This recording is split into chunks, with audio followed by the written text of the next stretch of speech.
이 멋진 차의 이름은 란자도르입니다. 람보르기니에서 준비 중인 최초의 순수 전기차이자 무려 1360마력이라는 말도 안 되는 고성능 출력을 발휘하는 람보르기니 역사상 가장 강력한 차가 바로 이 란자도르입니다. 이 엄청난 차에 대한 뉴스는 사실 나온 지 꽤 됐는데 또 원래는 2027년 정도에 출시하려고 했었는데 람보르기니 측에서 이 차를 더 완벽하게 준비해서 내놓겠다고 하며 지금은 그 출시일이 2029년으로 연기된 상황입니다. 이 차는 아마 모르긴 몰라도 엄청 비쌀 겁니다. 그리고 그 디자인 또한 사실 굳이 뭐라고 평을 할 필요가 없을 정도로 너무도 람보르기니스러우면서도 그냥 너무 멋있습니다. 이건 아무도 안 궁금하겠지만 개인적으로 가장 좋아하는 람보르기니는 바로 영화 덤앤더머에서 짐 캐리가 우연히 그 돈가방을 발견한 뒤 흥청만청 쇼핑하며 돈을 쓰며 돌아다닐 때 타고 다녔던 바로 그 빨간색 람보의 디아블로 VT 모델입니다. 물론 벌써 30년이나 지난 모델이고 또 요즘 나오는 차들에 비하면 성능이나 만듦새도 그리 좋지 않겠지만 아무튼 이 람보 디아블로는 그냥 보는 것 자체만으로도 마치 현실 세계에다 혼자 무슨 포토샵 해놓은 것처럼 비현실적으로 멋있었던 그런 차였습니다. 물론 이 차를 실제로 본 적은 없기 때문에 아마 실물로 보면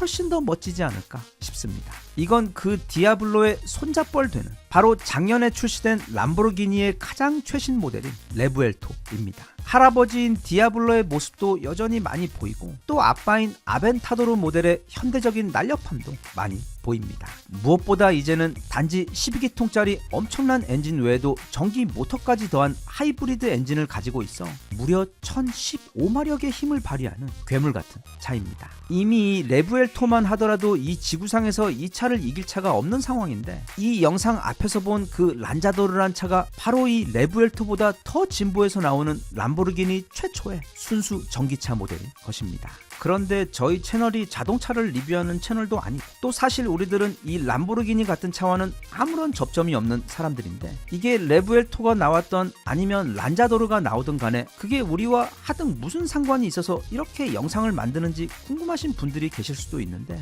놀랍게도 이 란자도르가 그 개발 과정에서 벤치마킹한 차가 바로 우리 현대의 고성능 전기차인 아이오닉 5N이라는 사실이 최근 알려지며 단지 우리나라뿐 아니라 전 세계 자동차 관련 언론들 에서 엄청난 이슈가 되었기 때문입니다. 그럼 또 우리 불만 스머프들은 이렇게 말할 수 있습니다. 람보르기니는 세계에서 가장 비싸고 멋있는 차를 만드는 최고의 브랜드인데 거기서 뭐하러 고작 현대의 저렴이 전기차를 벤치마킹 하겠냐는 지적입니다. 일단 현대 아이오닉 5N은 물론 그게 람보르기니에 비해서는 엄청나게 저렴한 차량이고 또 비교도 되지 않을 정도로 평범한 차량이지만 세계 전기차 시장에서 보자면 현대의 전기차 기술력은 테슬라 다음으로 강력하고 우월하며 가장 완성도가 높은 전기차입니다. 그리고 페라리나 람보르기니 같은 화려한 차 말고 폭스바겐의 골프나 또는 현대의 소나타 같은 차들이 무서운 이유는 그런 작고 저렴한 평범한 차들이 훨씬 더 많은 돈을 벌어다주기 때문입니다. 예를 들어 폭스바겐은 골프와 같이 매우 작고 저렴한 차를 판매하여 큰 돈을 번 회사이지만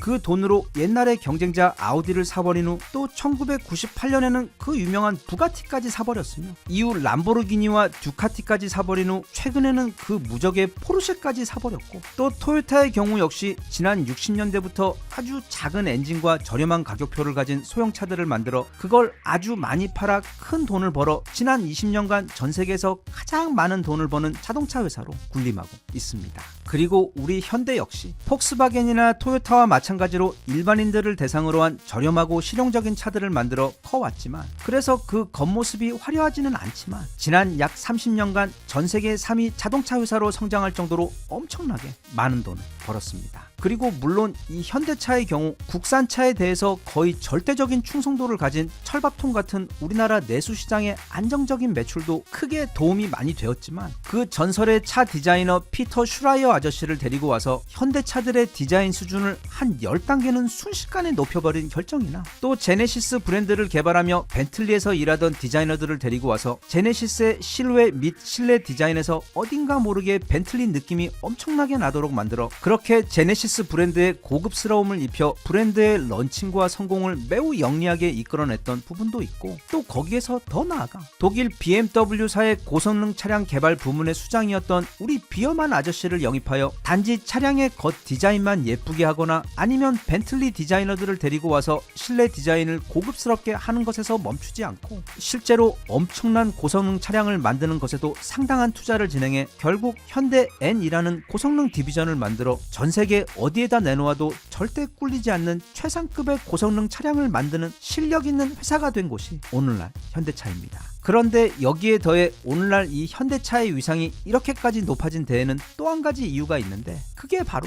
누구보다 빠르게 전기차 시장에 뛰어들어 기술을 개발하고 또 시장을 개척한 덕분에 지금은 전 세계 전기차 시장에서 유일하게 테슬라만이 그 경쟁자일 뿐 아무도 현대 전기차의 앞선 기술력이나 높은 판매량을 따라오지 못한다는 점입니다. 심지어 테슬라마저도 물론 인공지능 부분에서는 테슬라가 넘사벽으로 현대차를 앞서지만 다른 부분들에서는 테슬라도 현대차에게 밀릴 정도로 오늘날 현대 전기차의 기술력이나 완성도는 전 세계 최정상에 있습니다. 그렇다 보니 지금 유튜브에 들어가서 살짝만 살펴봐도 세계 최고의 슈퍼카들을 현대 전기차의 최고 버전인 아이오닉 5N과 나란히 놓고 비교하는 영상들이 수백 개는 있습니다. 그리고 그 중에서 상당수는 아이오닉 5N이 그 슈퍼카들을 이기기도 합니다. 상황이 이렇다 보니 이제 슬슬 본격적으로 전기차 시장에 진입하려는 람보르기니 입장에서 다른 어떤 차보다도 바로 현대 아이오닉 5N을 면밀하게 분석하고 공부하고 있는 것입니다. 이 뉴스는 원래 이탈리아에 있는 람보르기니 공장 앞에서 그 입구에서 들어가고 나오는 차들을 촬영하여 올리는 어떤 유튜버의 영상 때문에 유명해진 것인데, 어느 날 보니까 평소처럼 겉모습을 잔뜩 가린 납작한 람보르기니 모델들이 아닌 현대 아이오닉 5N이 람보르기니 공장에서 나오고 들어가는 것을 촬영하게 되어 그걸 유튜브에 올렸다가 유명해진 것입니다.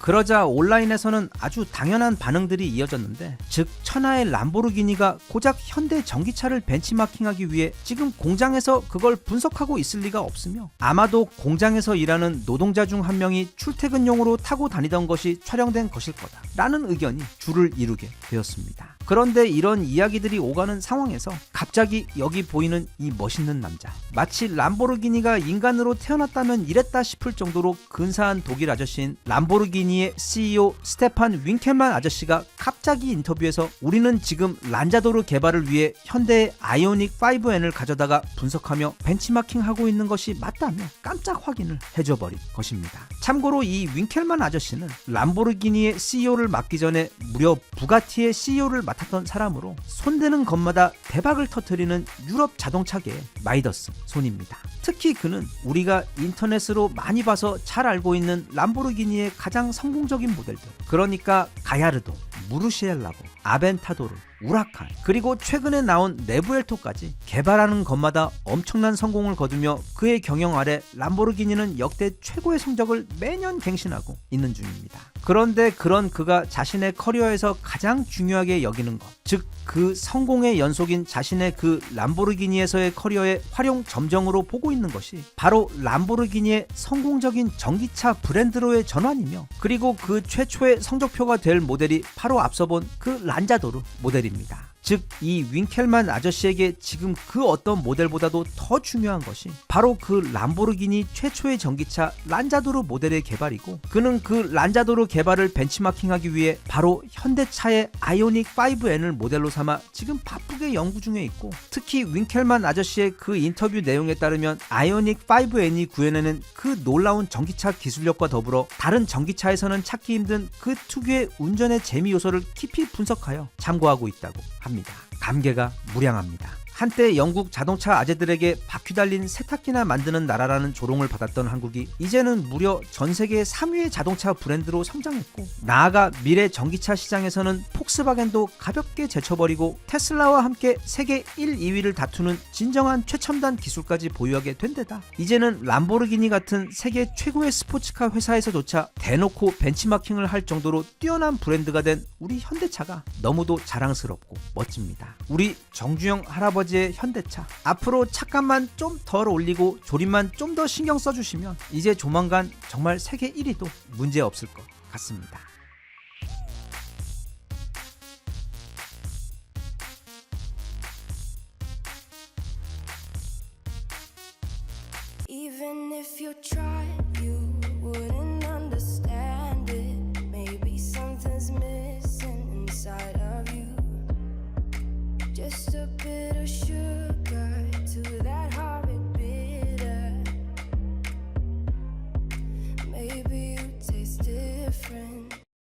서양에서 아주 유명한 라틴어 문구 중에 보면 메멘토 모리라는 문구가 있습니다. 직역하자면 죽음을 기억하라는 말인데, 풀어 말하자면 우리 인간의 삶이 그리 길지 않음을 항상 기억하고 그 하루하루를 소중히 여기며 성실히 살아가고, 또 동시에 주변 사람들과의 자잘한 다툼 등 긴 안목에서 보자면 전혀 중요하지 않은 그런 작은 것들 때문에 너무 많이 걱정하거나 또는 화를 안고 살거나 다투면서 그 소중한 인생을 낭비하지 말라는 너무도 귀한 조언입니다. 하지만 우리들 대부분은 다른 더 큰 문제, 즉 하루하루 무서운 호랑이처럼 압박해오는 미래에 대한 걱정과 특히 늘 돈을 벌어 생활하는 현실적인 문제들 때문에 죽음에 대한 문제는 물론 종종 가족이나 건강 또는 우리가 이 삶을 살아가는 진정한 목적이나 이유와 같은 삶에서 정말로 중요한 문제들은 까맣게 잊은 상태로 하루하루 숨이 턱까지 차오른 상태로 급급하게 살아가고 있습니다. 그래서 우리가 잠에 들기 전에 항상 하는 생각이, 나중에 로또가 되거나 아니면 어떤 행운으로 큰 돈을 벌게 되어 부자가 되면 그때는 이런저런 것들도 하며 인생을 즐기며 살고 싶다는 그런 생각을 하며 꿈의 세계로 들어가곤 하는데, 이게 세상을 좀 살아보니 알게 된 것이 꼭 부자라고 해서 걱정이 없고 또 항상 행복한 것도 아니라는 점입니다.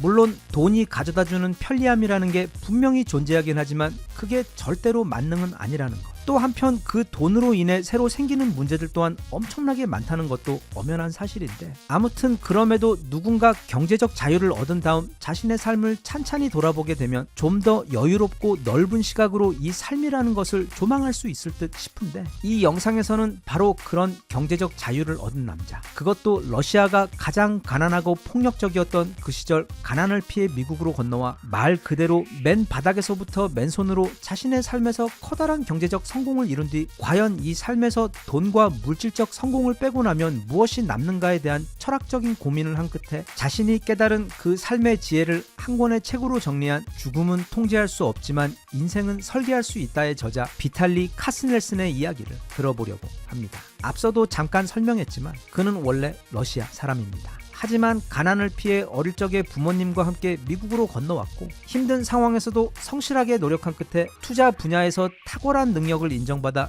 미국 최고의 투자사 중 한 곳인 IMA의 CEO가 된 인물입니다. 그리고 일명 적극적 가치 투자라는 투자법으로 포브스로부터 새로운 벤자민 그레이엄이라는 극찬과 함께 파이낸셜 타임즈 등 여러 경제지에 글을 기고하는 아주 유명한 투자 전문가입니다. 그런데 그는 그렇게 자본주의 사회 정점에 올라선 후 어딘가 삶에서 돈으로는 절대로 채워지지 않는 무언가를 경험하게 되고, 그 갈증의 원인을 이해하고 해결하기 위해 다양한 지혜를 연구하던 중에 고대 로마인들의 철학인 스토아 철학에서 그 해답을 발견합니다. 그리고 이 책은 그가 그 스토아 철학에서 발견한 어떻게 하면 항상 더 많은 것을 갈망하지 않으면서도 풍족하고 감사한 마음으로 삶을 살아갈 수 있는지, 그리고 인생이 우리에게 시험하는 그 온갖 사고와 고통에 대해 의연하게 대처하며 평정심을 유지하며 살 수 있는지에 대한 이야기들을 나누고 있습니다. 참고로 이 책은 투자 전문가가 썼다고는 믿기지 않을 정도로 글이 차분하고 따뜻합니다. 그리고 어떻게 보면 누군가 아는 사람이 보낸 편지처럼 느껴지기도 하고, 또는 같이 고생하고 있는 옆 사무실 동료가 함께 술 한잔 마시며 건네는 이야기처럼도 느껴질 정도로 철학책이나 자기계발 책보다는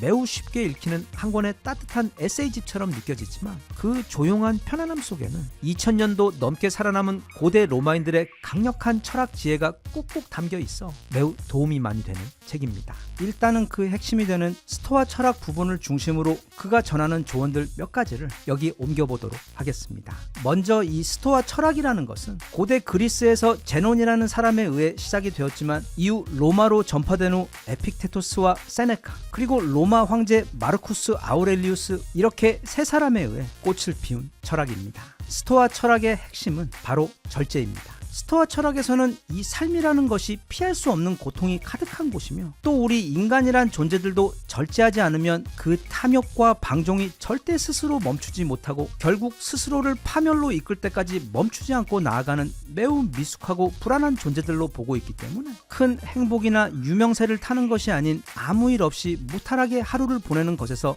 매일 감사함을 느끼며 살아가야 한다고 가르치는 철학입니다. 실제로도 이 스토아 철학의 첫 번째 철학자인 에픽테토스의 경우 원래 노예로 팔려왔다가 이후 자유인이 된 케이스인데, 노예였을 때 주인이 재미로 그의 다리를 부러뜨려 평생을 절름발이로 살았던 사람이고, 또 가장 유명한 사람인 세네카의 경우 말하자면 로마 폭군 황제 네로의 가정교사이자 최측근 자문 역할을 하며 상상을 초월하는 부와 명예를 누리며 더없이 화려한 삶을 살았지만, 그 과정에서 외딴 섬에 무려 8년 동안 유배를 간 바람에 거기서 너무 괴로워 스스로 목숨을 끊을 생각까지 했었고, 또 나중에는 그 변덕쟁이 네로의 미움을 사 스스로 자결하라는 명령을 받아 죽으려고 했음에도 그때는 이미 몸이 너무 노쇠해 맥을 끊었는데도 출혈이 느려 죽지 않자 이번에는 독약까지 마셨는데 그마저도 숨을 끊지 못해서 숨막히는 증기탕에 넣어져 힘겹게 생을 마감한, 그렇게 매우 화려하지만 고통스러운 삶을 살았습니다. 세 번째 인물인 마르쿠스 아우렐리우스는 개인적으로 가장 존경하는 사람 중 한 명이자 마치 우리나라 이순신 장군처럼 정말로 이런 사람이 실존했다고 하는 의심이 들 정도로 한 인간으로서 믿기 힘든 수준의 삶을 살았던 인물로 영화 글라디에이터에서 나온 그 황제의 실제 모델입니다. 마르쿠스 아우렐리우스가 정말 대단한 이유는 그가 통치했던 161년부터 180년 사이 로마는 최전성기 시절을 지나고 있던 제국으로, 당시 로마의 황제는 말 그대로 신과 동일한 수준의 권력을 가졌던 가장 강력한 사람이었습니다. 그럼에도 불구하고 마르쿠스 아우렐리우스는 매일 새벽 일어나 명상을 하고, 또 자신의 정적들을 개인적인 감정으로 처벌하지 않겠다는 약속을 끝까지 지키며 로마의 정치적 통합과 평화를 이뤄냈고, 항상 사치를 멀리하고 늘 책과 철학 공부를 게을리하지 않았으며, 무엇보다 스스로를 다독이기 위해 전쟁 중 매일 일기를 쓰며 자신의 생각과 철학을 수양했는데, 그때 그가 자신을 위해 틈틈이 쓴 그 일기가 바로 오늘날 우리에게 전해지고 있는 명상록입니다. 이 책에서 저자 비탈리 카스넬스는 바로 이 스토아 철학에서 커다란 위안을 찾게 되는데, 즉 하루하루 어떻게 살아가야만 인생에서 주어진 환경에 만족하며 더 행복하게 살고, 동시에 나쁘고 힘든 일이 생기더라도 덜 상처받고 굳건히 이겨낼 수 있는지를 깨닫게 되며, 그렇게 자신이 깨달은 지혜 몇 가지를 정리해 줍니다. 첫째, 우리는 다 금방 죽는다는 사실을 깨닫는 것입니다. 잘 생각해보면 우리들 대부분 마치 한 500년은 살 것처럼 살고 있습니다. 우리에게 주어진 삶이 사실 그리 길지 않다는 걸 깨닫고 나면 인생에서 정말로 중요한 것과 언뜻 그렇게 보이기는 하지만 실제로는 그렇지 않은 것들이 구분되어 보이기 때문에 메멘토 모리 문구의 참뜻을 새겨 지금 내게 남아있는 삶이 얼마나 짧은지, 그래서 어떻게 하면 그 시간을 최대한 가치 있게 살아갈지에 대해 한 번쯤 고민해보라고 그는 말합니다. 둘째는 우리는 평생 공부를 해야 한다는 점입니다. 인생은 학교이고 우리는 영원한 학생이라는 사실을 깨닫고, 또 세상에는 지금 내 나이가 아무리 많든 간에 새롭게 배울 수 있는 것, 또 그래서 내 인생을 좀 더 지혜롭고 풍요롭게 해줄 지식과 깨달음이 너무도 많기 때문에 절대로 배움을 멈추지 말고 항상 삶과 모든 이들로부터 배움을 얻으려는 학생의 태도를 잃지 말라는 당부입니다. 셋째는 바로 절제를 하라는 당부입니다. 저자 비탈리는 자신은 디저트도 먹지 않고 탄산음료도 마시지 않는다고 합니다. 여기서 그가 말하고 싶은 것은, 그러니까 당신들도 스티브 잡스처럼 평생 과일만 먹고 탄산음료 같은 건 먹지 말아라 하고 말하는 것이 아닌, 오늘날 우리 인간 사회는 모든 것이 다 너무나 풍족해서, 그리고 또 우리가 너무 절제를 하지 않아서 그 풍족함이 과해 오히려 기쁨을 누리지 못하는 경우가 많으니, 탄산음료를 마시더라도 가급적 평소에는 줄이고 특별한 날에만 한 번씩 마신다거나, 과자나 케이크 또는 디저트 같은 것도 몸이 원하는 대로 너무 자주 아무 때나 먹지 말고 절제하며 가끔씩만 먹는다면 건강도 좋아질 뿐더러 가끔씩 그렇게 마시는 시원한 콜라나 또 달콤한 케이크가 훨씬 더 맛있을 것이라는 뜻입니다. 넷째, 다른 즐거움은 줄이더라도 수면은 철저하게 챙기라고 그는 조언합니다. 수면은 우리의 몸뿐 아니라 정신이 휴식을 취하는 시간이기 때문에 정말로 그 수면을 줄여야 할 만큼 중요한 일이 있지 않는 한 매일 약 7시간에서 8시간 정도의 양질의 수면을 취하도록 노력하면 건강에 좋은 것은 말할 필요도 없고 평소 기분도 훨씬 더 나아지고 또 하는 일도 모두 더 잘 될 것이라는 게 그의 당부입니다. 그러면서 그는 어떻게 하면 수면의 질을 높일 수 있는지, 어떻게 하면 더 쉽게 잠에 들 수 있는지 굉장히 깨알같은 팁들도 알뜰하게 정리해 소개하고 있습니다. 그 다음은 명상을 하라는 조언입니다. 사실 이 명상이라는 단어만 들어도 벌써 뭔가 엄청 어렵게만 느껴지는 게 사실인데, 그는 자신이 명상을 습관화한 이후로 삶의 질이 크게 높아졌음을 고백하며 대신 정석대로 명상을 하는 것이 그리 쉽지 않다는 점도 인정합니다. 그래서 그는 걷는 것을 추천합니다. 매일 일정한 거리를 걷는 것은 자신이 해보니까 명상과 거의 동일한 효과를 가져다 주었기 때문에 일부러 운동을 할 시간이나 또는 명상을 할 시간을 낼 수 없는 경우 최소한 하루에 20-30분 정도라도 걷는 것을 습관들이면 삶의 질이 크게 높아질 것이라고 추천합니다. 그리고 그는 삶에서 걱정거리나 어려움이 닥쳤을 때 고비를 넘기는 방법을 귀뜸해 주는데, 일단 걱정거리가 있을 때에는 고대 로마 스토아 철학자들이 했던 일명 부정적 시각화를 해보라고 가르쳐줍니다. 부정적 시각화란 그냥 어두운 방에 앉아 자동차 공회전 하듯 계속 걱정만 하는 게 아니라 지금 이 상황에서 가장 나쁜 결과가 나왔을 때를 미리 떠올려보는 것입니다. 그렇게 해보면 정말로 신기하게 마음이 편안해지고 또 그 최악의 경우가 생각보다 그리 나쁘지 않은 경우도 많고, 그리고 이미 그 최악을 상상해 보았기 때문에 이제부터는 그 최악의 상황이 좀 더 낫도록 어떻게 노력해야 할지 생각이 정리되기 때문입니다. 실제로 우리는 어떤 확실한 미래 때문에 두려운 경우보다 그 걱정의 미래가 모호하기 때문에 막연히 두려운 경우가 많기 때문에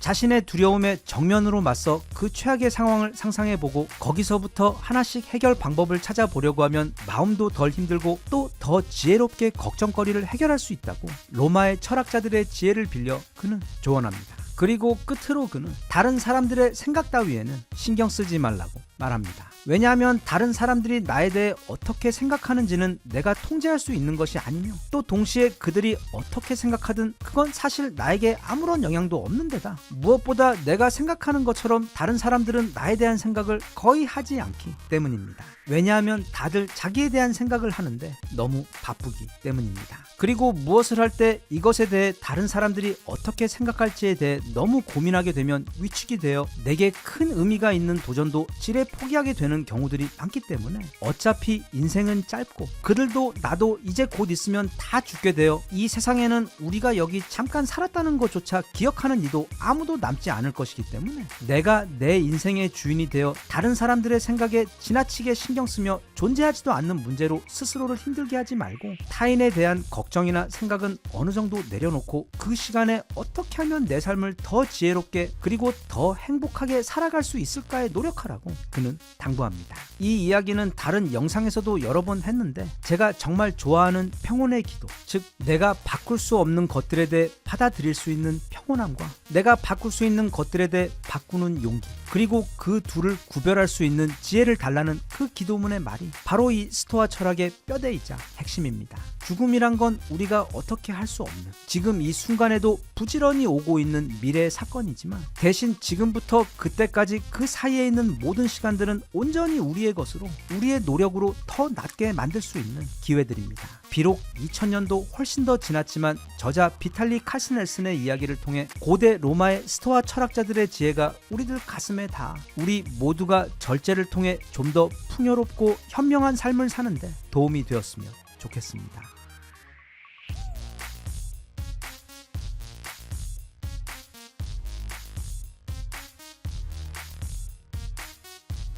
Even if you try, you wouldn't understand it. Maybe something's missing inside of you. Just a bit of sugar to that horrid bitter. Maybe you taste different. 지금 우리나라 극장에서 엄청나게 돌풍을 일으키고 있는 작품 중 하나가 바로 퇴마록입니다. 네, 지금 이 퇴마록이라는 제목을 듣는 순간 갑자기 마치 그 오래전 첫사랑의 얼굴이 떠오르듯 가슴이 설레고 그 노스텔지아적 익숙하고 편안한 옛날 느낌, 어릴 적 밤을 꼬박 새며 읽었던 그 흡인력 쩌는 대한민국 오컬트 작품의 조상님이자 어쩌면 다시는 나올 수 없는 최고의 소설인 그 퇴마록의 내용이 기억나며 심장이 뛰는 분들도 아마 많이 계실 것 같은데, 지금 극장에서는 그 퇴마록을 애니메이션으로 만든 작품이 상영 중에 있습니다.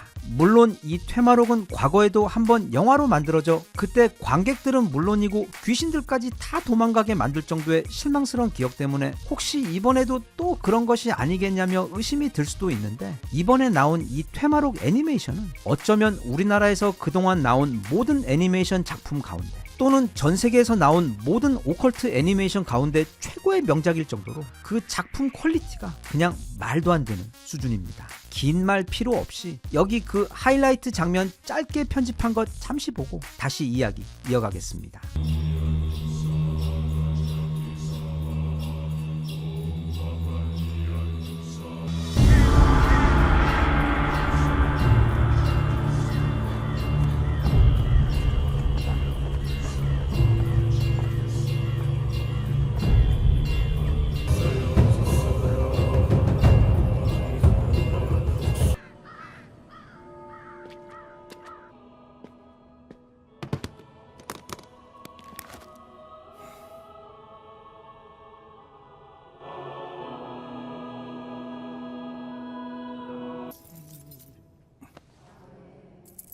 천사의 탈을 쓴 낙이 네 더러운 악취와 흔적들을 내가 모를 줄 알았느냐? 감히 악의 피조물이 성전안까지 침범해 인간과 주님의 피와 살을 탐하다니. 내 집은 기도하는 집이라 일컬 너희 원수들의 권세는 물러갈 짓들여 전하여라. 주님의 이름으로 명하노라. 모습을 드러내라.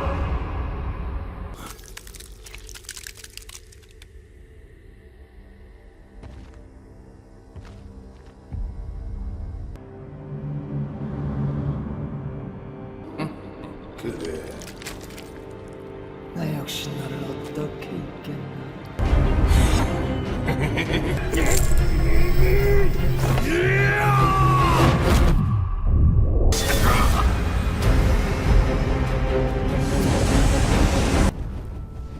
아직 부족해. 힘이 있는 나는 힘에만 집착한다면 그 어떤 이가 경전의 칼이 닥쳐라. 300이 반으로 나뉘고 5씩 모자랄 때 절의 주춧돌이 지붕 위로 올라가고 불씨가 하늘을 모두 태우리라. 준우 말이에요. 서교주의 일을 시작하기 전에 준우를 밀교 밖으로 내보내야 합니다. 이 일을 맡아주십시오, 장모님.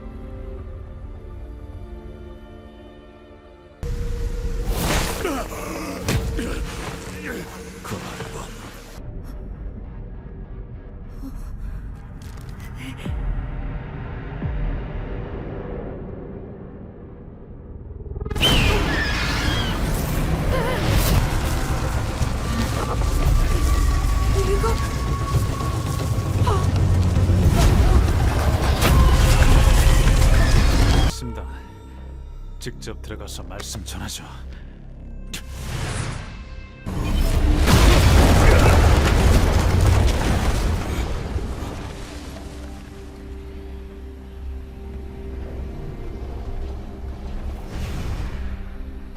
이미 극장에서 보신 분들도 계시겠지만 만약 아직 안 보셨으면 이거 내려오기 전에 꼭 극장에서 보시라고 추천드립니다. 일단 우리나라에서 지금까지 만든 그 어떤 애니메이션과 비교해도 특히 그 작화나 의식을 시행할 때 장면이나 싸움 장면 등 그 각각 장면들에 대한 퀄리티가 정말 말도 안 되게 높으며 심지어 디즈니나 미국의 대표 기획사에서 만든 작품들보다 오히려 더 나아 보일 정도로 정말 수작입니다. 게다가 작품의 배경부터 장면이 전부 다 우리 한국을 배경으로 하고 있어 보는 내내 그 즐거움과 만족감이 엄청납니다. 그리고 각각의 캐릭터들도 예를 들면 전직 의사이자 파문당한 신부이며 체육관에서 최소 3대 1000은 너끈히 칠 것 같은 우리 박 신부님도 너무도 멋있게 그려주었고 그 외 도술은 뛰어나지만 너무도 착한 장호법 아저씨나 또 승희, 그리고 말하자면 태어날 때부터 각종 주술과 부적술 등 대치동 1타 강사들에게 입양되어 어릴 적부터 최고의 교육을 받은 마법 영재 준우와 또 고승에게 넘겨받은 70년 공력을 몸에 싣고 싸우는 복수의 화신 현암까지 캐릭터들 한 명 한 명의 매력이 살아 움직이며 정말 시간 가는 줄 모르고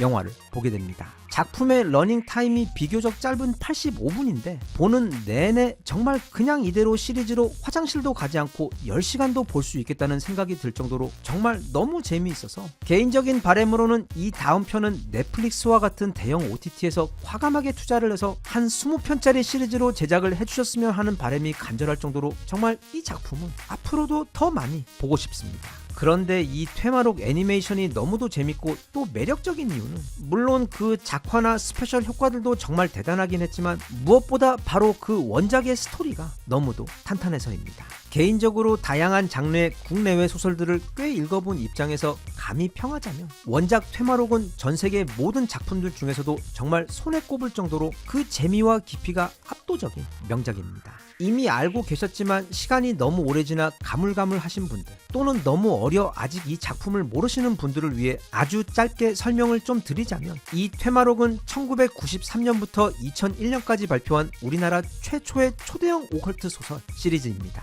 작가 이우혁은 이 작품 이전에는 소설은커녕 그 어떤 책도 써본 적이 없던 그냥 아주 평범한 직장인이었는데 정말 뜬금없이 어느 날 갑자기 PC 통신 게시판에다 짧게 연재를 하는 식으로 퇴마록을 올리기 시작했고 그 첫 편부터 말도 안 되는 흡입력과 엄청난 스케일 그리고 현실감 쩌는 디테일로 독자들을 사로잡아 초인기를 누리며 이후 2013년 기준 무려 1000만 부라는 전무후무한 기록을 세운 우리나라 출판계의 명작입니다. 이게 당시 그 인기가 얼마나 말도 안 되는 수준이었냐 하면 잠시 함께 우리나라 출판 시장에서 가장 많이 팔린 책들을 좀 살펴보겠습니다. 아마 아시는 책 제목들도 꽤 많이 나올 겁니다. 먼저 전 국민을 강제로 새벽에 일어나게 만들어 엄청 고생을 시켰던 베스트셀러 아침형 인간이 약 100만 부를 판매했고 지금도 유효한 만족 미루기 효과에 대해 소개했던 그 마시멜로 이야기가 130만 부, 그 유명한 반지의 제왕이 거의 200만 부에 달하는 190만 부, 그리고 개인적으로 가장 좋아하는 소설 중 하나이자 전 세계적으로 최고의 인기를 누렸던 파올로 코엘류의 연금술사가 200만 부,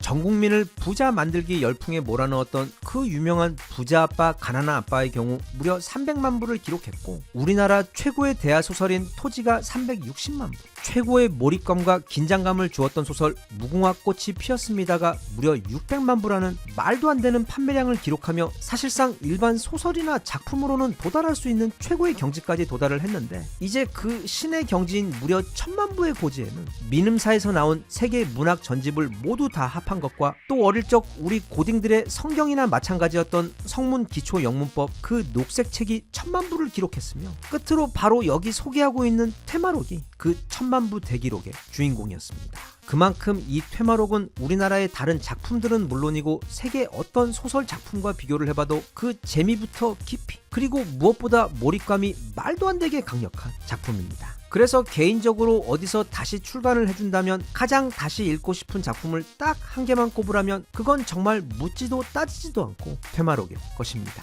재미면 재미, 또 깊이면 깊이 어릴 적 경험했던 소설을 읽으며 시간이 멈추어 버리는 그런 마법을 경험할 정도로 몰입감이 극강이었던 최고의 작품이 바로 퇴마록이었는데 진짜 너무 감사하게도 그 전설의 퇴마록 시리즈가 새로 출간된다는 소식이 최근 전해졌습니다. 그것도 이우혁 작가님이 직접 참여해서 기존의 작품들도 모두 다시 손을 보아 그 퀄리티와 완성도를 최고로 높인 것은 물론이고 기존 시리즈의 외전 3 한 권까지 새로 추가되어 총 17권짜리 양장본으로 그 전체 시리즈가 다시 출간될 예정입니다. 현재 알려진 그 출간 시점은 대략 6월 초로 알려져 있어 벌써부터 전국의 서점들과 저 포함 수많은 퇴마록 독자들이 그 기대감으로 굉장히 흥분한 상태입니다. 이 퇴마록 전체 시리즈는 6월 초에 나오지만 너무 감사하게도 지금 이 영상이 올라가고 있는 시점 기준 바로 며칠 전에 그 국내편 1권과 2권이 먼저 서점에 출간되었습니다. 그리고 여기 보시다시피 책 커버도 정말 엄청나게 멋있습니다. 이 국내편을 시작으로 나중에 나머지 15편도 다 나오게 되면 저희 집 서재에 가장 좋은 곳에 고이 모셔놓고 읽을 것 같습니다. 이미 퇴마록을 예전에 한번 읽으신 분들 그리고 몇 달 전부터 그 재출간 소식을 들은 이후 기다려오신 분들은 물론이겠지만 이번에 애니메이션을 보고 처음 퇴마록을 접하신 분들의 경우 이제 막 출시된 국내편 1, 2권으로 입문을 하시는 것도 너무 좋을 것 같습니다. 왜냐하면 물론 이번 애니메이션이 너무도 훌륭한 수작인 것은 맞지만 그럼에도 그 오리지널 퇴마록 소설이 주는 그 넘사벽의 흡입력과 정말 일단 시작했다 하면 시간 가는 줄 모르고 계속 읽게 되는 그 넘사벽의 중독성은 오직 텍스트만이 줄 수 있는 상상력의 즐거움이기 때문에 이번 애니메이션이 만족스러웠던 만큼 그것과는 또 다른 수준의 즐거움과 매력을 책을 통해 다시 경험할 수 있을 것입니다. 진짜 생각지도 못한 너무도 높은 퀄리티의 작품으로 대한민국 최고의 오컬트 수작인 퇴마록을 되살려주신 로커스 애니메이션 제작사와 팀께 감사의 마음을 전하며 또 이제 막 시작된 퇴마록의 글로벌 시장에서의 도전도 최고의 성과를 거두길 진심으로 응원하고 나아가 퇴마록의 원조 찐팬의 입장으로서 곧 출간 예정이자 이우혁 작가님이 직접 참여하여 제작한 아기다리 고기다린 원작 퇴마록이 하루빨리 출간되어 만나볼 수 있기를 마치 오래전 그 첫 소개팅 전날 밤처럼 너무도 설레는 마음으로 기다리고 있습니다.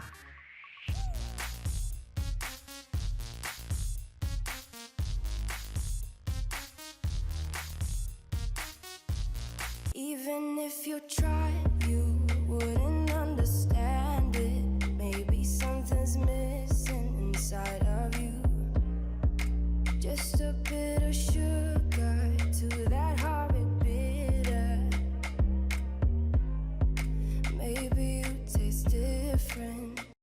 바로 며칠 전 빌 게이츠는 하버드에서 진행된 한 인터뷰에서 우리 인류의 미래에 대한 꽤 충격적인 이야기를 꺼냈습니다. 앞으로 대략 10년 안에 인공지능이 인간 역할의 대부분을 대신하게 될 것이며 또 공장이나 사무실 등 현재의 인간 노동력의 상당 부분도 인공지능과 로봇에 의해 대체되어 전 세계 인류의 직업과 일상생활 전반에 커다란 변화가 찾아올 것이라는 점입니다. 일단 이런 비슷한 이야기는 그동안 다양한 기사와 전문가들의 칼럼을 통해 한 500번도 더 들었고 사실 이건 저희 아랫집 초등학생 아이들도 다 쉽게 예측할 수 있는 말이긴 하지만 이 말을 빌 게이츠가 했다는 것은 매우 다른 의미를 가지게 됩니다. 왜냐하면 그는 우리 인류의 디지털화 전환을 시작한 1세대 컴퓨터 고인물 장본인이자 또 지금은 오픈 AI를 통해 인공지능의 시대로의 전환을 만들어 가고 있는 사람이기 때문에 뭔가를 확실히 알고 이런 말을 하고 있습니다.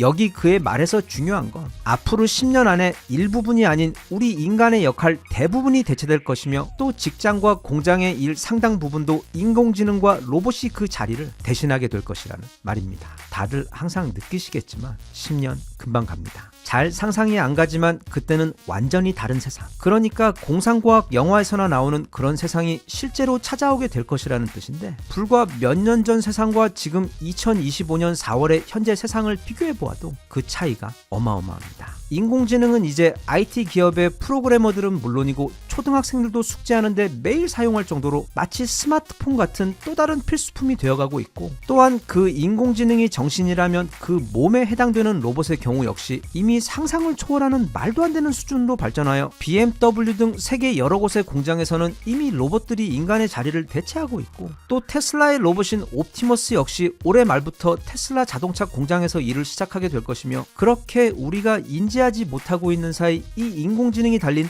똑똑한 로봇들은 공장을 시작으로 해서 이후 우리의 가정 안으로 빠르게 들어오기 시작할 것입니다. 사실 그건 채 10년도 안 걸릴 것 같고 불과 앞으로 5, 6년 정도만 되어도 각 가정마다 다양한 형태와 기능의 로봇을 그 집의 사람 수보다 더 많이 데리고 운영하고 있는 날이 올 것 같아 10년 후에는 빌 게이츠가 예상했던 것처럼 우리 인류보다 더 많은 수의 휴머노이드 로봇들이 우리와 함께 지내며 공존하게 될 것으로 보입니다. 그럼 이런 미래가 막을 수 없는 현실이라고 보았을 때 우리에게 가장 중요한 질문은 바로 이겁니다. 과연 이게 우리 인간에게 좋은 변화인지 아니면 재앙이 될 것인지 이 질문은 기술의 큰 발전이 있을 때마다 항상 함께 따라오는 필연적인 철학적 질문이긴 한데 일단 빌 게이츠는 마크 저커버그, 제프 베조스, 샘 알트만처럼 그런 미래가 디스토피아가 아닌 유토피아가 될 것이라고 주장하는 쪽입니다. 반대로 굉장히 모순적이게도 일론 머스크 같은 경우는 그게 장기적으로 디스토피아가 될 것이고 결국 우리 인류를 멸망시키게 될 것이라고 보는 경우입니다.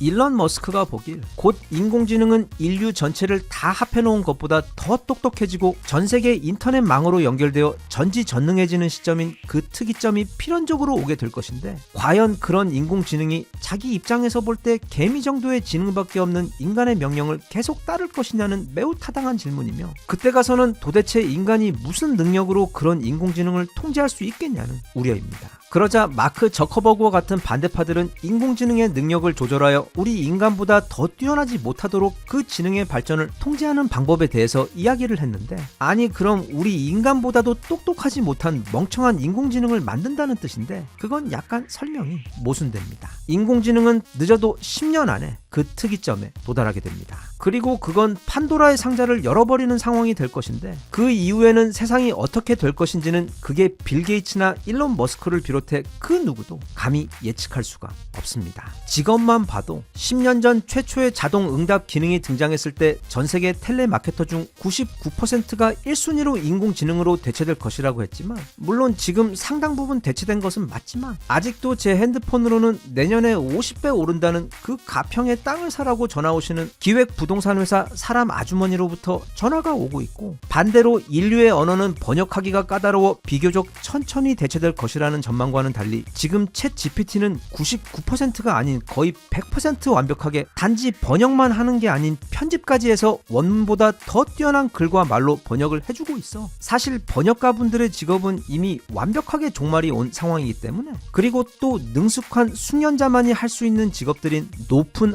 하늘 위 공사 현장에서 철근을 연결하는 일이나 또는 세탁소에서 빨래를 개는 복잡한 일 같은 경우는 비교적 천천히 대체가 될 것이라고 예상했지만 이미 인간보다 훨씬 더 빠르고 꼼꼼하게 철근을 묶는 기계들과 또 인간보다 더 효율적으로 빨래를 개는 로봇들이 이미 등장해서 현장에 투입되고 있는 상황이기 때문에 아무튼 그렇게 우리의 예상은 종종 많이 틀립니다. 그래서 빌 게이츠의 전망처럼 진짜 전 세계 인류가 노동에서 해방되어 매달 정부에서 무상으로 주는 월급으로 대부분의 시간을 가상 현실 세계에 접속해서 그 안에서 놀며 생활하며 지내는 게임 같은 세상이 될지, 아니면 인간들이 동굴 안으로 숨어 들어가 기계군단 스카이넷과 싸우는 무서운 세상이 될지는 아무도 모릅니다. 우리는 지금 단 한 번도 가본 적이 없는 길을 가고 있고, 이제 조금만 있으면 단 한 번도 열어본 적이 없는 거대한 문을 열고 그 안에서 무엇이 튀어나올지도 모르는 무방비 상태로 미래로 가고 있는 것입니다.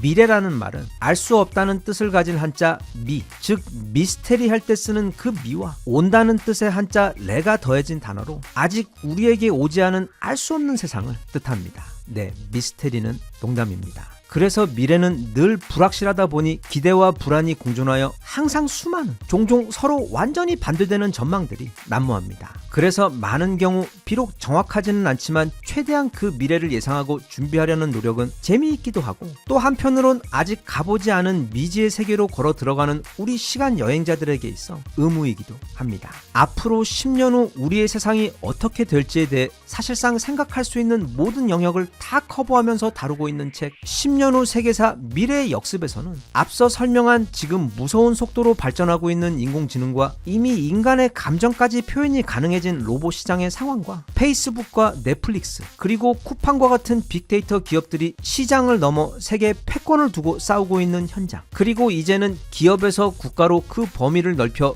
미국과 중국이 지금처럼 서로 죽일 듯 싸우게 된 진짜 이유와, 또 앞으로도 반도체와 전기차 등 그 미래 기술 패권을 두고 최소 10년 이상 싸우게 되는 그 과정과 그 둘을 중심에 둔 주변국의 입장과 전략에 대한 이야기, 또 일명 하늘의 그물이라는 이름하에 중국 정부가 자국의 국민들을 대상으로 실험하고 사용하고 있는 무시무시한 인공지능 기술들을 소개하며 인공지능 기술의 그 윤리적 관점을 돌아보는 이야기 외에 우크라이나 전쟁과 이스라엘 전쟁을 통해 드디어 연구실을 박차고 전장으로 나와버린 인공지능 킬러 로봇들의 세상과 현재 진행되고 있는 첨단 지뢰와 유령 함대 그리고 드론들의 세상에 대한 조금은 무서운 이야기들, 끝으로 이 모든 기술의 발전에 있어 반드시 필요한 그 에너지에 대해 사우디 같은 산유국은 물론이고 세계 각국이 어떻게 그 새로운 에너지 세계로의 전환에 대처하고 있는지에 대한 방대하면서도 조금 과할 정도로 꼼꼼하게 조사한 매우 현실감 넘치는 미래 이야기를 담고 있어 꼭 빌 게이츠나 일론 머스크 같은 특별한 전문가들이 아닌 우리 일반인들도 각자 지금 세상이 어떻게 변하고 있고, 또 그래서 앞으로 10년간 세상의 각 분야가 어떻게 변하게 되어 우리는 지금부터 뭘 어떻게 준비하고 대비를 해야 하는지를 생각해 볼 수 있는 넘치도록 충분한 재료들을 제공해 주고 있어 꼭 첨단 산업이나 테크 기술 관련 직종에 계신 분들이 아니더라도 심지어 고등학생이라도 지금 이 시점에 매우 훌륭한 교양 지식을 제공해 주는 아주 잘 정리된 미래 관련 보고서이기 때문에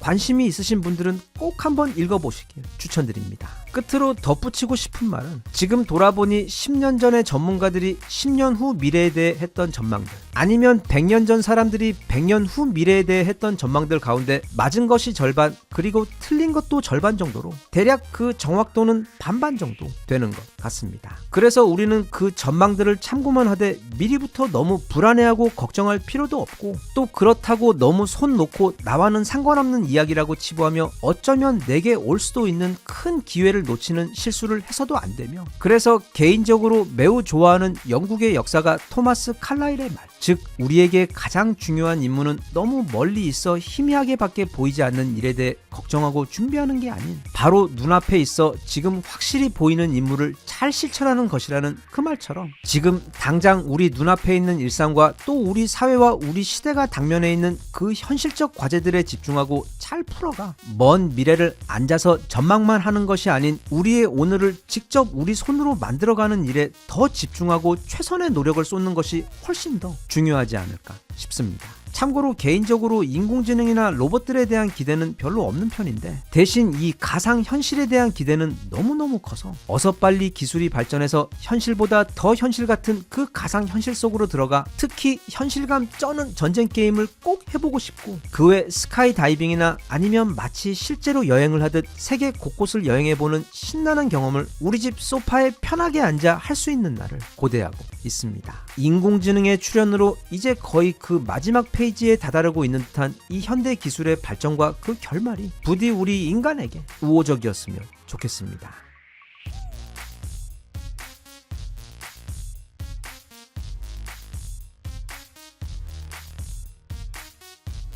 Even if you tried, you wouldn't understand it. Maybe something's missing inside of you. Just a bit of sugar to that horrid bitter. Maybe you taste different. 지금 나쁜 남자 트럼프 때문에 일본이 울고 있습니다. 일본은 그동안 트럼프에게 모든 걸 다 내어주며 그 선물들이 사랑이 되어 돌아오기를 기대했지만 우리 원칙주의 강한 남자 트럼프께서는 그런 일본의 희망을 산산조각 내어버리면서 내 계획 안에는 일본은 없다는 것을 확실히 보여주었습니다. 지금까지 일본은 미국의 각 정부들에 대해 우리 인간사에서 가장 뛰어난 위력을 발휘하는 협상 방법, 즉 기대를 아득히 뛰어넘는 엄청나게 많은 선물을 안겨주어 그 마음을 기쁘게 한 후 그 대가로 원하는 것을 얻어내는 전략을 취해왔고 과거 아베 때 훨씬 이전부터 그 전략은 거의 항상 성공적이었습니다. 그래서 이번에도 트럼프의 당선이 확실시 되자마자 일본은 엄청난 선물 보따리를 미국에게 안겨다 주며 앞으로 트럼프가 취하게 될 그 아무도 예측할 수 없긴 하지만 분명 엄청나게 파격적이고 충격적일 여러 정책에서 일본만을 쏙 빼서 특혜를 줄 것을 기대해 왔습니다. 가장 대표적으로는 지난번 트럼프 당선 직후 이루어진 일본 이시바 시게루 총리의 미국 방문을 통해 일본은 앞으로 미국에게 총 1조 달러, 즉 우리 돈 1,456조 원에 달하는 투자를 약속했고 또 일본에 주둔하는 주일 미군에 대한 분담금도 대폭 올리겠다고 미국이 물어보지도 않았는데 알아서 올려주었는데다 최근 트럼프 정부에서 굉장히 공을 들여 밀고 있는 미국산 LNG 수출에 대해서도 일본이 앞장서서 이전보다 훨씬 더 많은 양을 수입하겠다고 약속하며 트럼프로부터 아빠 미소를 얻어내는 데 성공했으며 또 상황 파악 빠른 소프트뱅크의 손정희 역시 얼마 전 미국에 가서 트럼프에게 귀여운 자본주의 재롱을 펼치며 무려 143조 원에 가까운 돈을 미국에게 투자하겠다고 약속하며 여기서도 또 트럼프의 흐뭇한 아빠 미소를 얻어내는데 성공했습니다. 그런데 일본은 절대로 헛돈 쓰지 않습니다. 100원을 쓰면 최소 1000원의 이득을 기대하기 때문에 그렇게 많은 돈을 쓰는데 일본이 이렇게 트럼프의 마음을 녹이기 위해 애를 썼던 가장 큰 이유는 바로 미국으로 수출되는 일본 자동차에 대한 관세가 오르는 것을 막기 위함이었습니다. 이게 얼마나 대단한 규모냐면 일단 작년에만 일본이 미국에 수출한 자동차 수출액이 무려 61조 원이 넘습니다. 이건 웬만한 반도체 거래액보다도 많은 수준인데 실제로 일본은 토요타 한 곳만 해도 작년 미국 시장에서 무려 233만 대의 자동차를 팔았습니다. 그러니까 작년 토요타는 일본 내에서는 108만 대를 판매하는 동안 미국에서만 233만 대를 판매한 것입니다. 참고로 전 세계에서 자동차 시장 크기가 그냥 넘사벽이라는 중국에서조차 토요타는 작년에 총 178만 대를 판매했기 때문에 토요타에게 있어 그리고 일본에게 있어 이 미국 시장은 가장 중요한 시장입니다. 현재까지 미국에 수출되는 일본 차들에 매겨지는 평균 관세는 약 2.5% 수준입니다. 그런데 이번에 트럼프는 일본 정부의 간절한 노력에도 불구하고 그 관세를 무려 이전의 10배인 25%로 올려버렸습니다. 바로 일본이 어떻게 해서든 피하려고 했던 가장 끔찍한 상황이 실제로 벌어져 버린 것입니다. 작년에 일본이 미국에 수출한 그 61조 원은 일본의 산업 전체가 미국에게 수출하고 있는 전체 수출액의 무려 29% 가까이를 차지하고 있는 절대적인 품목이기 때문에 미국에 차 수출 못하면 이제 토요타는 문 닫아야 합니다. 하지만 그렇다고 해서 지금까지 2.5% 내던 관세에서 이제부터는 25%의 관세를 내고 수출을 하게 되면 쉽게 말해 미국 내 일본 차의 가장 큰 메리트였던 그 저렴한 가격의 강점이 모두 사라져버려 특히 미국에서 생산되는 포드나 GM 같은 미국 차들과 아예 경쟁 자체가 되지 않게 됩니다. 트럼프의 경우 이렇게 하거나 저렇게 하거나 돈을 법니다. 일본이 관세를 받아들이고 차를 계속 수출하면 이전보다 무려 10배나 많은 돈을 관세로 뜯어낼 수 있게 되고, 거기에 더해 미국 브랜드 차량 판매가 늘어나며 미국 회사들도 더 많은 돈을 벌게 되며, 또 절대 그럴 리 없겠지만 만약 토요타가 미국에 수출을 하지 않겠다고 하면 그럼 또 미국 자동차들의 매출이 기하급수적으로 뛰기 때문에 어찌되었던 이 억지스러운 관세 정책으로 인해 트럼프와 미국은 큰 이득을 얻게 됩니다. 물론 이미 선로를 한참 이탈해 우주로 가고 있는 듯 보이는 이 트럼프 기차가 실제로 얼마나 오래 더 이런 식으로 달릴 수 있을지, 또 이미 큰 반발이 일어나고 있는 캐나다와 유럽 등 기존 동맹들과의 사이의 균열이 어떤 문제가 되어 돌아오게 될지는 현재로서는 알 수 없지만, 아무튼 지금 이 트럼프 기차는 확실히 브레이크가 고장이 나 있거나 아니면 아예 그 브레이크를 사용할 생각이 전혀 없이 계속 이대로 달릴 예정인 듯해서 지금 전 세계가 매우 큰 혼란과 충격 속에 빠져 있습니다. 그런데 우리 한국의 경우 최근 그런 일본과는 매우 다른 움직임을 보이며 이 어려운 숙제를 매우 현명하게 풀어가는 모습을 보여주어 한국과 미국 양쪽에서 크게 칭찬을 받고 있습니다. 지난 3월 24일 현대자동차의 정의선 회장은 미국으로 가 백악관에서 트럼프와 만난 자리에서 앞으로 4년간 미국에서 210억 달러, 우리 돈 31조 원을 투자하겠다고 발표했습니다. 이 액수는 일본 이시바 총리와 손정희 회장이 약속한 그 1600조 원보다도 훨씬 적은 액수이지만 그 내용을 들여다보면 매우 참신합니다. 현대차 그룹은 그냥 큰 돈을 미국에게 투자할 테니까 우리 좀 잘 봐주세요가 아니라 2028년까지 미국 내 자동차 생산에 86억 달러, 부품 및 철강에 61억 달러, 그리고 미래 산업과 에너지 시설에 63억 달러를 투자하여 그렇게 총 210억 달러를 투자하겠다는 것인데, 이건 단지 30조 원이 넘는 큰 돈에 대한 투자 발표이기 이전에 현대자동차가 트럼프의 비전과 정책의 핵심을 정확하게 이해하고 있고 단순히 아부를 하기 위해서가 아닌 진정한 파트너가 되어 지금 미국에게 가장 필요한 것에 적절하게 투자를 하여 미국 산업의 부흥과 현대자동차의 사업이 함께 성장할 수 있는 모범 답안을 트럼프에게 깜짝 제안했다는 점에서 매우 현명하면서도 특별한 발표였던 것입니다. 현대차 입장에서도 보면 이건 그리 나쁜 거래는 아닙니다. 왜냐하면 미국에서 생산되는 현대차들의 경우, 그리고 미국에서 생산한 철강 품목의 경우 그 사악한 25%의 관세를 피해갈 수 있기 때문에 현대차에게 가장 큰 시장인 미국에서 직접 생산해 관세의 압박을 받지 않고 현재 그 가격 경쟁력을 유지하면서도 또 동시에 미국 정부와 미국 산업의 지지까지 등에 업고 미국에서의 사업을 운영할 수 있기 때문에 현대자동차 입장에서는 매우 절묘한 수를 둔 것이나 마찬가지입니다. 물론 그럼 한국에 있던 일자리가 그만큼 미국으로 넘어가는 것 아니냐 하는 지적이 있을 수 있지만, 이 협상이라는 것은 둘 사이 입장이 동등할 때 하는 것이지, 현재 우리는 물론 전 세계 그 어떤 나라도 미국과 동등한 입장에서 협상을 하는 것이 아닌 사실 그냥 트럼프가 하자는 대로 따라야 하며 또 때리는 대로 맞아야 하는 상황이기 때문에, 만약 그런 트럼프를 이기거나 압도할 만한 위치에서 협상을 할 처지가 되지 못한다면 이렇게 어느 정도의 손해와 피해를 감수하고 상대와 윈윈할 수 있는 또 다른 길을 찾아 신속하고 과감하게 결정을 내려 진행을 하는 것이 가장 현명한 전략적 판단일 수도 있는 것입니다. 그리고 이 현대자동차 투자 소식으로 인해 지금 기분이 매우 좋아진 우리 기분파 트럼프 아저씨의 경우, 이걸 시작으로 한국과 관련된 다른 부분들에서도 얼마 전처럼 막 일방적으로 강요하는 것이 아닌 이렇게 제3의 길을 찾아 함께 살 길을 모색해 볼 수도 있어 이번에 현대자동차는 물론 자사를 위해서도 큰 일을 한 것이기도 하지만, 현재 트럼프 정부를 상대할 제대로 된 정부나 또는 협상자가 없는 위기의 상황에서 어찌 보면 앞으로 우리나라가 미국 트럼프 정부와 대화를 이어갈 수 있는 큰 물꼬를 튼 것일 수도 있어 그 부분 또한 의미가 크다고 볼 수 있습니다. 끝으로 일본은 진짜 트럼프에게 뭘 밉보인 건지, 그 1600조 원이 넘는 지급 정성에도 불구하고 매몰차게 25%의 관세를 일본 차에게 매겨버리면서 일본을 멘붕에 빠지게 하더니, 바로 며칠 전에는 또 앞으로 주일 미군의 예산과 역할을 축소하겠다는 일본 입장에서는 청천벽력과도 같은 발표를 해버렸습니다. 이건 최근 CNN 발표로 알려진 것인데, 일론 머스크가 이끄는 미국 정부 효율성 부서의 제안에 따라 지금 트럼프 정부는 미국 연방 정부의 씀씀이를 줄이기 위해 미군의 해외 사령부를 통합하거나 축소하는 작업을 지금 하고 있는데, 그 중에서도 특히 바이든 정부에 의해 최근까지 진행해온 주일 미군의 예산 증액과 역할 강화를 모두 즉시 멈추고 점차 그 규모를 축소하는 방향으로 개편을 하겠다고 발표한 것입니다. 일본은 최근까지 바이든 정부와 발맞추어 자국 군대의 관련 범위를 확장시키고 또 육해공 자위대를 하나의 체계로 움직이는 이르기는 통합된 군 사령부로 만드는 작업, 즉 자위대를 정상적인 군으로 만드는 작업에 한참 공을 들이고 있었는데, 이렇게 되면 미군이 일본에 기대하는 역할이 축소되고, 그러면 또 일본이 지금보다 더 강력한 군을 가지는 것이나 또는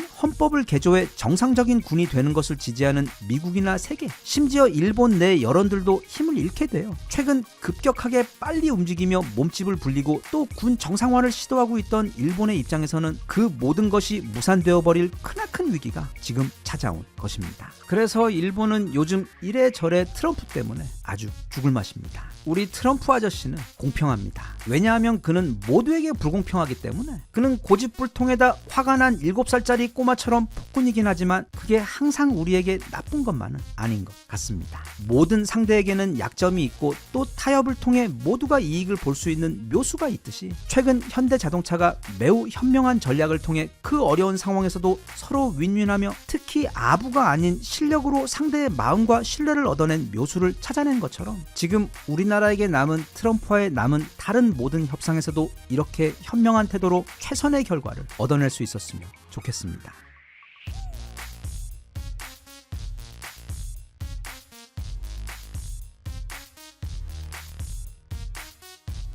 Even if you tried, you wouldn't understand it. Maybe something's missing inside of you. Just a bit of sugar to that horrid bitter. Maybe you taste different.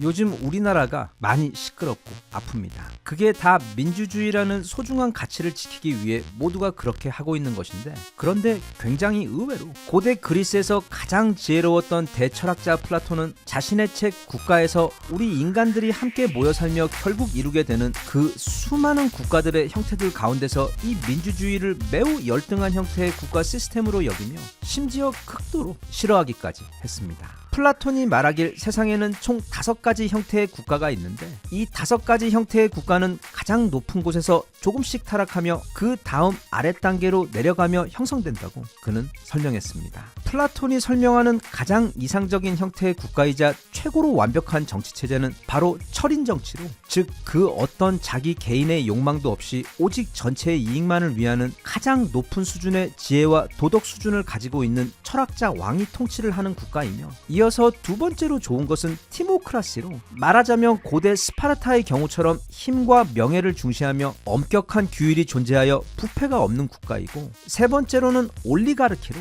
말하자면 부자들이 국가의 주인이 되어 운영되는 국가로, 어떻게 보면 과거 왕과 귀족이 힘을 나누어 가졌던 봉건주의 세상과도 비슷한 면이 많은 제도입니다.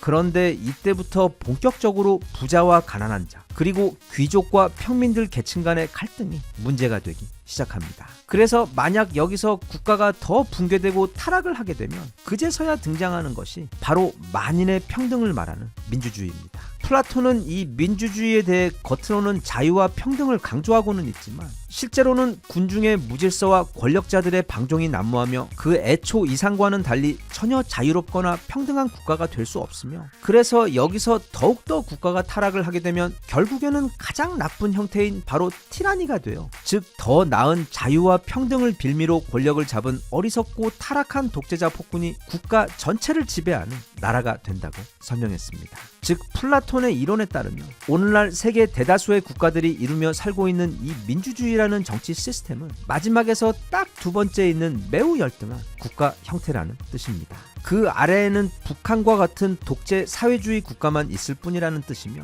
그래서 이 민주주의도 만약 운영을 잘못하면 언제든지 북한과 같은 독재 국가로 타락하게 될 수도 있다는 뜻이 됩니다. 플라톤의 경우 자신의 스승인 소크라테스가 무지하고 편협한 대중들이 그 민주주의 투표로 스승을 사형에 처한 것 때문에 민주주의를 특히 더 싫어한 것도 있기 때문에, 그래서 이런 플라톤의 생각에 본인이 동의를 하거나 또는 그렇지 않거나 실제로 이 민주주의는 항상 그 안에서 많은 결함과 다툼이 있어 왔고, 또 플라톤의 말처럼 지난 근대 역사에서도 보면 수많은 민주주의 국가들이 타락을 해 독재 국가로 전락한 경우들도 많았기 때문에 적어도 이게 가장 이상적인 국가의 형태라고는 말할 수 없는 것이 어느 정도 맞습니다. 바로 이 부분에 대해 우리나라 지식인들 가운데 어쩌면 가장 유명한 분인 고 이어령 선생께서는 이 민주주의는 결점이 많은 제도이며 절대로 이상적으로 완벽한 정치체제가 아닌 것은 분명하지만 그럼에도 이것이 우리 부족한 인간들이 만든 제도 가운데 그나마 그것보다 더 나은 것이 없기 때문에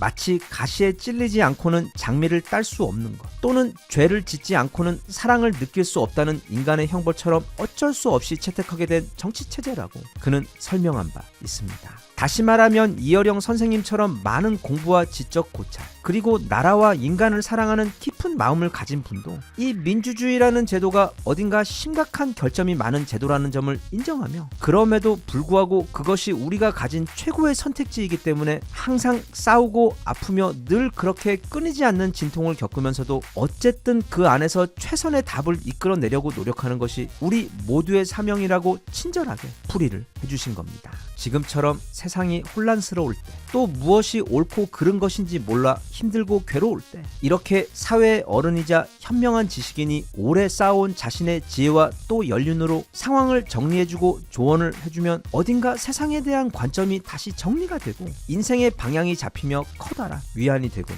합니다. 이 영상에서는 그런 우리 사회 지식인들 가운데 가장 대표적인 인물인 이어령 선생님의 말씀 가운데서 그 정수만을 뽑아 한 권의 책으로 엮어낸 이어령의 말을 소개하며 지금 이 혼란스러운 시기에 우리가 스스로를 다잡고 필요한 위안과 힘을 낼 수 있도록 세상과 자신을 돌아보는 시간을 가지고자 합니다. 참고로 이 책은 우리나라 언론계, 출판계, 방송계, 정치계 등 거의 모든 분야에 고루 퍼져 있는 이어령 선생의 제자 수십 명이 무려 3년간 매달려서 지난 60년간 이어령 선생이 글로 써낸 수백 권의 책에서 최고의 문장들만을 뽑아내 한 권의 책으로 엮은 매우 귀하고 소중한 책입니다.